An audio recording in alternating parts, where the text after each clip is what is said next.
दोस्तों Jayaprakash power ventures limited की बात करें स्टॉक के अंदर आज भी गिरावट हो रही है और इसके पीछे वजह है प्रॉफिट बुकिंग। पिछले कई दिनों से जो लगातार तेजी बनी थी उसके बाद में प्रॉफिट बुकिंग शुरू हो चुकी है, लेकिन इसके बीच में बहुत बड़ी गुड न्यूज निकल के आ रही है। हमारे पावर मिनिस्टर आर.के. सिंह की तरफ से एक बड़ा बयान निकल कर आया है जो इस सेक्टर के लिए एक नई संभावनाएं लेके आ रहा है। आने वाले समय में थर्मल पावर प्लांट को लेकर जिस तरह से सरकार ने अपना डिसीजन लिया है, सरकार जिस तरह से इस सेक्टर के लिए संभावना तलाश रही है, ये साबित कर रहा है कि इस सेक्टर में बहुत सारी तेजी आ सकती है। इसके अलावा भी एक बड़ी अपडेट है जिसको इस वीडियो के माध्यम से डिस्कस करेंगे।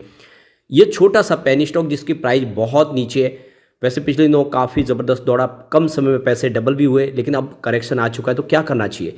क्या जेपी पावर में इस समय प्रॉफिट बुक करके निकल जाए या फिर इस समय खरीदारी का मौका तलाशे? इन सारी बातों को जानेंगे इस वीडियो के माध्यम से। लेकिन फ्रेंड उससे पहले अगर आप पहली बार हमारे चैनल पे आए तो चैनल को सब्सक्राइब कर दीजिए, एक बेल आइकॉन दबा दीजिए ताकि जब भी नया वीडियो बने पहला नोटिफिकेशन आपको मिले। वीडियो पसंद आए तो लाइक से जरूर कीजिए। चलो फ्रेंड्स वीडियो स्टार्ट करते हैं। मैं हूँ आपका दोस्त एस.बी. दवे और हमारे अपने चैनल ऑनलाइन कमाई में आपका बहुत बहुत स्वागत।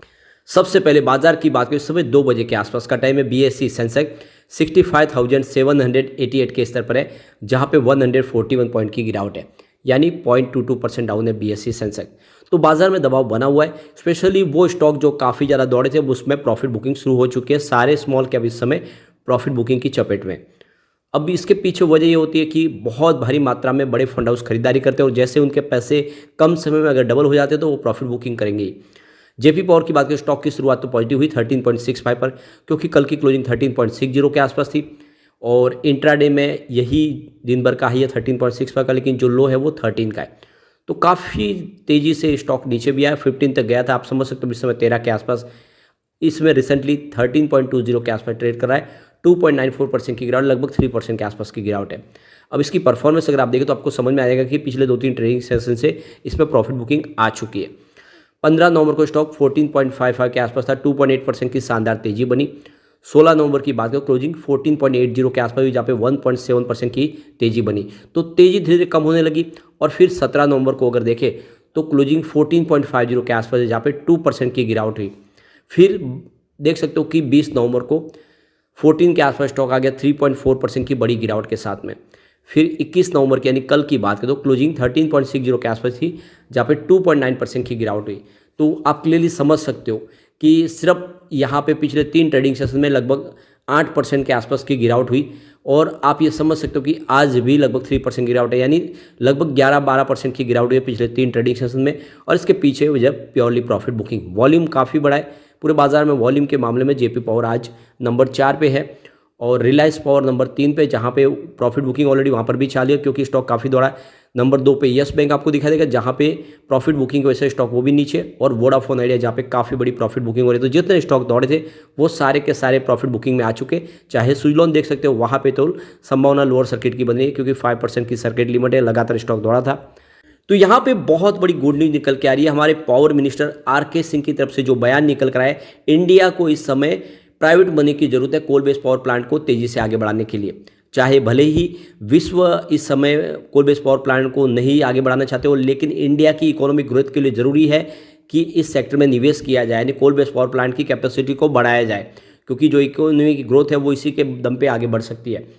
तो देख सकते हो कि ये बयान उससे उलट है जो कहा जा रहा था कि आने वाले समय सरकार कोल बेस्ड पावर प्लांट को बंद करेगी, लेकिन ऐसी संभावना नहीं है। सरकार चाहती है इस सेक्टर में और निवेश आए, प्राइवेट प्लेयर भी coal based power plant, thermal power plant में निवेश करें। तो पावर मिनिस्टर आर.के. सिंह की तरफ से जो लेटेस्ट बयान निकल कर आया मंगलवार कल, कि जिस तरह से आने वाले समय इलेक्ट्रिसिटी कंजम्पशन तेजी से बढ़ा है, 2030 तक 30 गीगावाट एडिशनल कैपेसिटी की जरूरत पड़ेगी पावर सेक्टर की, और इसको पूरा करने के लिए कोल बेस्ड पावर प्लांट की कैपेसिटी को बढ़ाना होगा। तो आर.के. सिंह ने हमारे जो बड़े यहाँ पे जो कॉरपोरेट हाउस है, प्राइवेट प्लेयर है, उनसे कहा है कि आप कोल बेस्ड पावर प्लांट में निवेश कीजिए और इस सेक्टर में तेज़ी से संभावनाओं को तलाशें। तो देख सकते हो कि सरकार इस समय प्राइवेट प्लेयर को कह रहे हैं कि आप भी थर्मल पावर प्लांट में निवेश कीजिए। इसका मतलब ये हो गया कि कोल बेस्ड पावर प्लांट का भविष्य अभी बहुत ज़्यादा उज्ज्वल है। इस समय देखें तो अदानी पावर और JSW एनर्जी ही प्राइवेट प्लेयर है जो इस सेक्टर में अपनी कैपेसिटी को बढ़ा रहे हैं। बहुत सारी कंपनियों ने कोल बेस्ड पावर प्लांट को रोक दिया है या फिर उसमें आगे नहीं बढ़ रहे, वो लॉन्ग टर्म में इस सेक्टर में निवेश नहीं करना चाहते। तो अब सरकार ने उन दूसरे प्राइवेट प्लेयर से भी कहा है कि आप भी इन्वेस्टमेंट कीजिए और कोल बेस्ड पावर प्लांट की कैपेसिटी को बढ़ाए, क्योंकि इस समय आने वाले समय में देश की इकोनॉमिक ग्रोथ के लिए ज़रूरी है कि ज़्यादा बिजली का निर्माण करना पड़ेगा, क्योंकि वही एक जरिया है। तो आप समझ ही सकते हो कि सरकार की तरफ से बहुत सालों के बाद पहली बार प्राइवेट प्लेयर से कहा गया कि आप थर्मल पावर प्लांट की कैपेसिटी को बढ़ाने में मदद करें, आप अपनी तरफ से निवेश करें। तो यहाँ पे जो अपडेट जो निकल के आ रही है कि पावर मिनिस्टर की तरफ से जो एक अंदाज़ा लगाया गया कि आने वाले समय 2030 तक 335 गीगावाट पावर की जरूरत पड़ेगी, जबकि इस समय करंटली जो इंस्टॉल कैपेसिटी के हिसाब से 240 गीगावाट कैपेसिटी ही मिल पा रही है। तो आप समझ सकते हो कि बहुत सारी ऊर्जा की जरूरत पड़ेगी और उसको पूरा करने में अभी नाकामी है रिन्यूएबल एनर्जी के सोर्सेज। फिलहाल 58 गीगावाट के जो प्रोजेक्ट है इस समय पाइपलाइन में है कोल बेस्ड पावर प्लांट के। सरकार भी इस समय प्राइवेट प्लेयर को अगर इस सेक्टर में निवेश करे तो उनके लिए पावर फाइनेंस कॉर्पोरेशन भी और आईआईसी लिमिटेड की तरफ से फंड की व्यवस्था भी करके दे रही है, ताकि वो इस सेक्टर में तेज़ी से आगे बढ़े। फिलहाल जो ये अपडेट निकल गया इसकी तरफ सरकार की तरफ से इसमें कोई क्लियरली बात समझ में नहीं आ रही है, लेकिन जो मीडिया में खबरें निकल के आ रही है कि सरकार इस समय थर्मल पावर प्लांट को और ज़्यादा प्रमोट करिए, ताकि आने वाले समय में जो इकोनॉमिक ग्रोथ है उसको रोका ना जा सके और इकोनॉमिक ग्रोथ इंडिया की बढ़े। और इसके लिए ज़रूरी है कि ज़्यादा से ज़्यादा ऊर्जा का निर्माण हो, और ऊर्जा का निर्माण करने के लिए अभी रिन्यूएबल एनर्जी के जो सोर्सेज है उसमें बहुत सारी लिमिटेशन है। ऐसे में सरकार चाहती है कि थर्मल पावर प्लांट के माध्यम से ही ऊर्जा का निर्माण हो। एक बड़ी अपडेट और जो निकल के आ रही है कि इस समय अगर देख सकते हो कि इंडिया की डेवलपमेंट के लिए कोल का बहुत ज़्यादा योगदान है। कोल बेस्ड पावर प्लांट के बिना हमारा डेवलपमेंट पूरा नहीं हो सकता। यानी आने वाले समय जिस तरह से आप देखें तो इन्वेस्टमेंट हो या फिर जॉब हो वो कोल बेस्ड पावर प्लांट के माध्यम से ही मिलेगा और इसको नकारा नहीं जा सकता। यानी देख सकते हो जो इस आने वाले समय में कोल बेस्ड पावर प्लांट की जो आप देखें इंपॉर्टेंस है वो कम होने वाली नहीं है।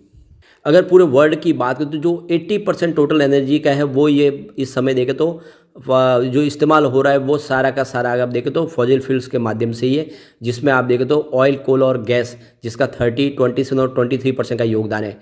अब ग्रीन एनर्जी की बात करें तो यहाँ पे मात्र ये 2.4% है, जिसमें विंड और सोलर एनर्जी है। यानी पूरी तरह से देखें तो अभी भी पूरी दुनिया है वो पूरा का पूरा जो दारोमदार है वो कोल बेस्ड पावर प्लांट और दूसरी तरफ ऑयल और गैस के माध्यम से ही पूरा हो रहा है। फाइनेंशियल 2022-23 की बात करें तो टोटल जो हमारी इलेक्ट्रिसिटी ऊर्जा की जरूरत है उसमें 74.3% का योगदान देखिए coal based thermal power plant के माध्यम से ही पूरा हुआ है। तो कुल मिला के आने वाले समय में ये जो बात है ये क्लियरली समझ में आ रही है कि आने वाले समय में भी इस सेक्टर में संभावना पॉजिटिव बनी रहेगी और ऐसे में जेपी पावर का भविष्य बहुत ज़्यादा उज्जवल लग रहा है। अब चलते कुछ बड़ी डील की तरफ। तो सुबह 9:23 पर 13.40 की प्राइस से 14,17,000 शेयरों की खरीदारी हुई। फिर 9:37 पर 13.25 की प्राइस से 10,90,000 शेयरों की बिकवाली हुई। उसके बाद 9:51 पर 13.50 की प्राइस से 18,91,000 शेयरों की फिर से एक बड़ी बिकवाली हुई। उसके बाद 10:05 पर 13.25 की प्राइस से 16,98,000 शेयरों की एक बिकवाली और हुई। लेकिन उसके बाद 10:19 पर 13.25 की प्राइस से 15,39,000 शेयरों की खरीदारी हुई। तो उसके बाद 1:05 पर 13.15 की प्राइस से 20,50,000 शेयरों की एक ज़बरदस्त खरीदारी हुई। तो ये क्लियरली समझ में आ रहा है कि निचले लेवल से बड़े फंड हाउस खरीदारी भी कर रहे हैं, इसलिए आपको डरने की जरूरत नहीं है। अगर आप लॉन्ग टर्म इन्वेस्टर तो इसमें बने रहे, शॉर्ट टर्म इन्वेस्टर है और अगर आपको अच्छा प्रॉफिट मिला तो अपना प्रॉफिट बुक कर सकते हैं।